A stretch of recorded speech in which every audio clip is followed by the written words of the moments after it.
First at 5, a terrifying 11 hours for a rabbi and 2 other hostages who were caught in the middle of a standoff at a synagogue in Colleyville. Today, police in the UK say they arrested 2 teens in connection with that standoff.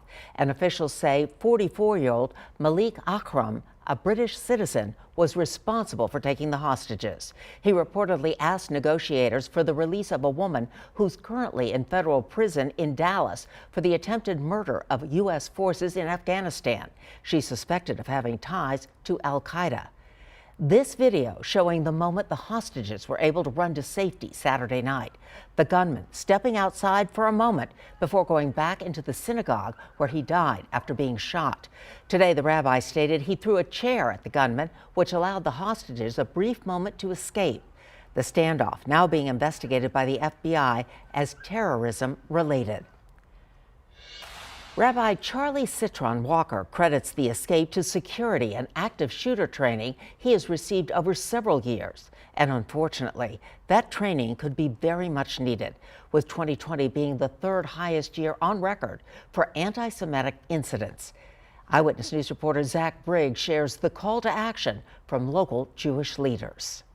Being Jewish, we're constantly aware of the reality that there are people who just have hate in their veins. Nami Ikulov, president and CEO of the Jewish Federation of San Antonio, worries about the lingering effects from the hostage situation. We're thankful that the end result was that everybody survived and was in good health. However, as terrorists do, their goal is to create terror beyond the actual incident. Acts of anti-Semitism have been on the rise nationally in recent years. That's according to the Anti-Defamation League's Mark Tobin. There is certainly a greater comfort for people to express hatred, to express anti-Semitism. And we know throughout history that when that happens, there will be violence.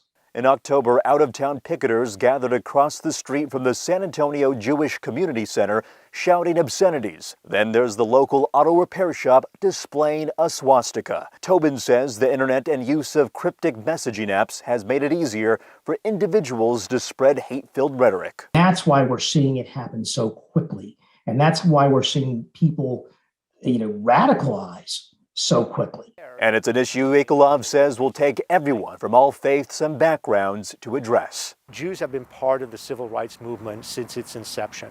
And it's important for us to be able to be there for any minority group because Jews are attacked on such a regular and high-profile basis that we really need to be able to make sure that we have those connections and those relationships.